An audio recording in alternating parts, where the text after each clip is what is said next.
이번 시간에는 용도지역 구분하기, 용도지역. 자, 우리가 부동산을 매매하기 위해서 공인중개사를 만나거나 부동산에 투자하기 위해서 법원의 경매일지 등을 보면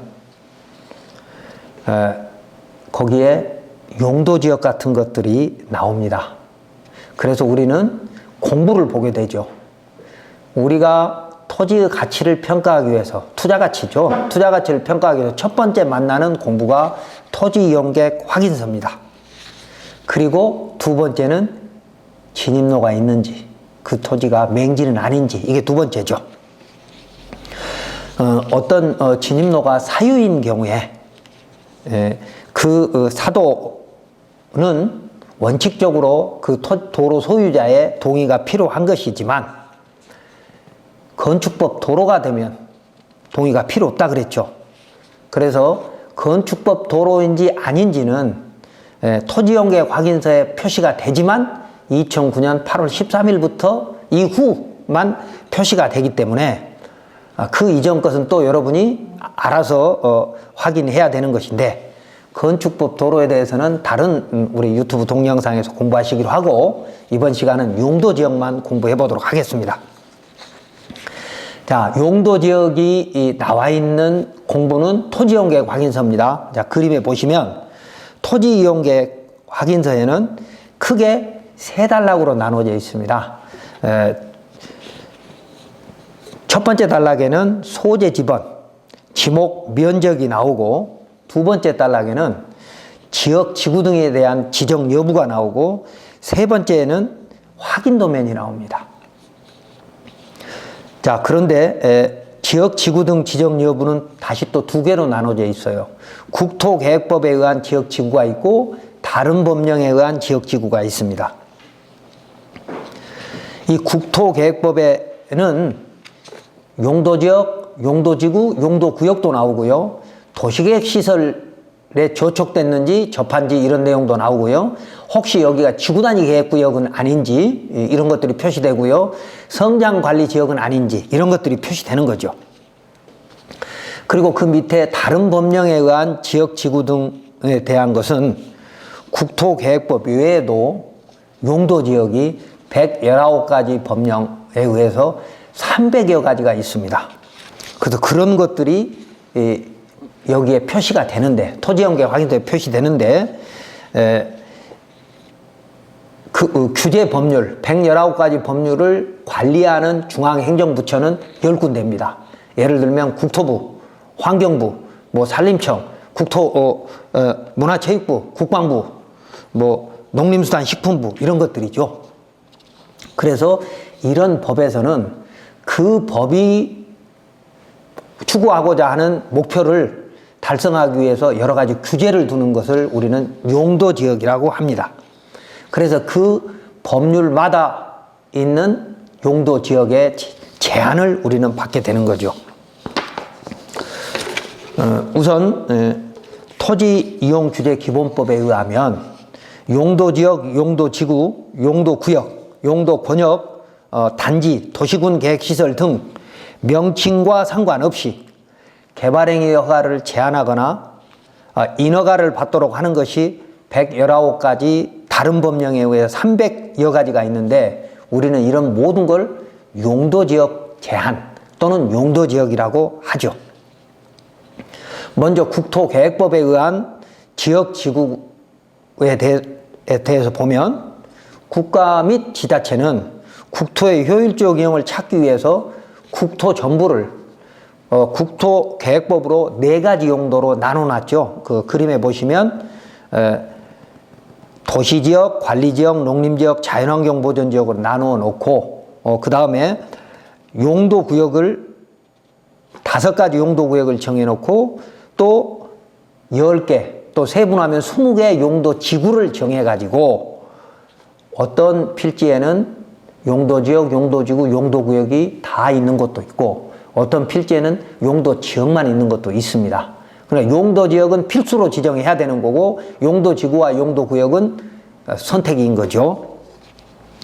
그런데 이런 그 용도지역을 정하고 그 용도지역별로 규제는 전국적으로 하나의 법률에 의해서 일률적으로 정하는 것도 있고, 또 어떤 것은 각 지자체가 지자체 형편에 맞게 조금씩 융통성 있게 대응하라고 지자체 조례로, 지자체 도시계획 조례로 위임해 놓은 용도지역 행위 제한도 있습니다.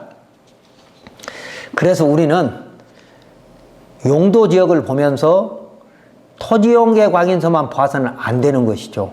그리고 국토계획법만 봐서도 안 되는 거예요. 지자체 도시계획 조례까지 반드시 봐야 합니다. 국토계획법에 정한 21가지 용도지역에서 허용되는 건축물 또는 금지되는 건축물에 대한 내용은 법으로만 정해져 있는 게 아니고 각 지자체 도시계획 조례에도 있다. 그렇다고 해서 토지용계 확인서에 모든 지역, 지구, 구역을 표시할 수 있는 것은 아니고요. 예를 들어서 철도안전법에 의한 철도보호지구나 학교보건법에 의한 학교환경위생 정화구역 등은 법령 또는 자치법규에 따라 직접 지정할 되는 경우에는 확인할 수가 없거든요. 그래서 그런 것은 교육청에다 물어보고 또 확인해야 될 상황도 있을 수 있습니다. 그런데 여기서 더 중요한 것은 군사시설 보호구역이라든지 문화재 보호구역, 각종 환경법 등입니다. 자, 그림에 나와 있듯이 다른 법령의 그 지역 지구 칸에, 그러니까 토지용계 확인서 지역 지구 칸에 깨끗하게 비어 있으면 좋은 거죠. 다른 법령에 의한 행위 제한 칸에 만약에 어떤 글이 써 있다 그러면 오히려 안 좋은 땅일 가능성이 높죠. 물론 억지로 생각을 한다면 녹지 공간으로 오래 보존되는 것을 원하는 소비자, 원하는 토지주 입장에서는 다른 법령에 의한 행위 제한 칸이 많이 써 있고 또 그것이 일반인 개발이 안 되는 것이 좋을 수도 있어요. 그러나 보통 사람들은 개발을 해서 건축을 하는, 주로 건축 목적의 개발을 해야만이 투자 가치가 오른다라고 생각하는 사람 입장에서는 다른 법령에 의한 칸은 비어 있는 것이 제일 좋은 것이죠. 그래서 문화재 보호구역이라든지 군사기지 및 군사시설 보호구역이라든지 상수원 보호구역이라든지 개발제한구역이라든지 도시자연공원 구역, 자연공원 뭐 이런 것들은 행위 제한이 전혀 엄격해서 일반인 개발이 전혀 안 되는 곳이죠. 다만 가축 사용 제한구역이라는 게 나옵니다. 가축분뇨법에 따른 가축 사용 제한구역은 가축 사육을 할 사람이 아니라면 그런 제한이 있는 게 오히려 좋죠. 현재 축사들이 있다 하더라도 앞으로 계속해서 그 기준이 강화되다 보니까 뭐 냄새도 줄어들거나 소음이나 냄새 이런 것들이 점점점 없어지거나 아니면 축사가 없어질 수 있는 것이니까, 없어지면 신규로 허가가 안 되는 것이니까 가축분뇨법에 의한 가축 사육 제한 구역은 오히려 더 좋을 수도 있죠. 그 다음에 그 아래 칸에 보면 토지이용규제기본법 시행령 구조 사항 각호에 해당하는 사항이 나옵니다. 여기서 우리가 관심을 가져야 할 것은 건축법 2조 1항 11호 남옥에 지정도로라고 하는 표시가, 추가 기재가 있을 수 있고요. 만약에 그런 도로, 건축법의 도로라고 하는 부분이 나오게 되면 그건 사용등록이 필요 없는 공도라는 뜻이죠. 또 그리고 그 칸에는 농지인 경우에는 영농요건 분리농지가 있는데 이런 농지는 아무나 취득할 수 있기 때문에 좋은 것이죠. 자, 우리가 전원주택을 짓기 위해서는 수많은 용도지역을 다 이해할 필요는 없지만 국토계획법에 의한 21가지 용도지역별로 차이점은 아는 것이 좋고, 그리고 비도시 지역은 용도지구가 중요하지 않지만 용도구역은 꼭 알아야 합니다. 왜냐하면 5가지 용도구역 중에서 개발제한구역과 도시자연공원구역 그리고 시가와 조정구역은 원칙적으로 개발이 안 되는 곳이기 때문입니다. 자, 만약 전원주택을 지으려고 하는 토지의 지목이 전답 과수원인 경우에는 농지법의 용도지역도 알아야겠죠. 예를 들어서 농지는 국토의 21%를 차지하고 있습니다. 그래서 농지법으로 농업진흥지역, 농업진흥구역, 농업보호구역으로 지정하고 있는데, 농업진흥지역 중 농업진흥구역은 농업인 이외에는 개발이 안 되고, 농업보호구역과 농업진흥지역이 아닌 농지, 우리는 외지역이라고도 하고 일반 농지라고도 합니다. 보호구역과 일반 농지는 일반인도 전원주택을 지을 수 있습니다. 또한 전원주택을 지으려고 하는 토지가 임야라면 산지관리법 용도 지역도 알아야 합니다. 예를 들어서 임야인 경우에는, 임야는 국토 64%를 차지하고 있습니다. 국토 면적의 64%. 그 임야 중에서 보존할 가치가 있는 임야는 산지관리법의 보전산지로 지정을 하고, 보전산지는 다시 공익산지와 임업용 산지로 나누어서 개발을 제한하고 있습니다. 그래서 보전산지로 묶이지 않은 준보전산지를 선택하면 산지 전용 허가가 쉬울 수 있으나, 경치가 좋고 가격이 싼 보전산지를 구입하게 되면 일반인이 건축허가는 사실상 어렵습니다. 특히 저수지가에 경치가 좋은 임야를 구입하려는 경우에는 산림보호법에 의한 산림보호구역인지 아닌지 검토해봐야 합니다. 산림보호구역이란 옛날에는 보안림이라고 해서 전혀 일반인의 개발이 안 되는 임야이기 때문이죠.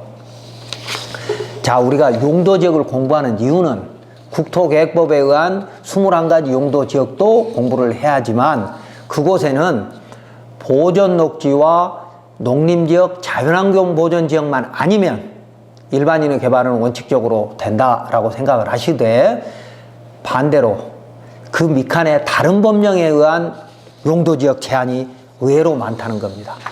농업진흥구역이거나 아니면 임업용 산지, 공익용 산지이거나 아니면 문화재 보호구역이거나 군사시설 보호구역이거나 상수원 보호구역, 개발제한구역, 도시자연, 자연공원, 이런 것들이 의외로 많이 있는 거죠. 그래서 다른 법령에 의한 지역지구는 빈칸이 좋다는 말씀입니다. 또 그 다음에 수도권의 경우에는 수도권 정비계획법에 의하면 과밀억제권역, 성장관리권역, 자연보전권역으로 나누어서 각각 다르게 관리하고 있습니다. 그림을 보시면 오른편이 자연보전권역이고 위와 아래가 성장관리권역이고 가운데가 과밀억제권이라는 걸 알 수 있을 겁니다. 오른쪽의 자연보전권역은 비가 오면 그 빗물이 흘러서 수도권으로 식수로 사용되는 팔당댐으로 들어가는 곳을 말하는데, 이 자연보전권역은 대형 개발이 원칙적으로 안 되는 곳이므로 자연환경은 상대적으로 잘 보존되어 있는 곳입니다. 자, 정리하면 비도시지역 또는 농촌의 경치가 좋은 곳은 농림지역이 많은데, 농업진흥구역은 농지와 보전산지 임야에는 전원주택 허가가 나지 않으므로 매입해서는 안 되고, 군사시설 보호구역, 문화재 보호구역 등의 300에서 500m 이내는 건축허가 되지 않을 수 있으므로 구입해서는 안 되는 것이며, 상수원 보호구역, 개발제한구역, 자연공원 및 도시공원구역 등은 개발이 안 되므로 구입해서는 안 됩니다. 용도지역을 공부하는 목적이죠. 물론 이런 곳에도 이미 건축물이 있거나 지목이 대 또는 6가지 지목이면 전원주택으로 사용할 수도 있습니다.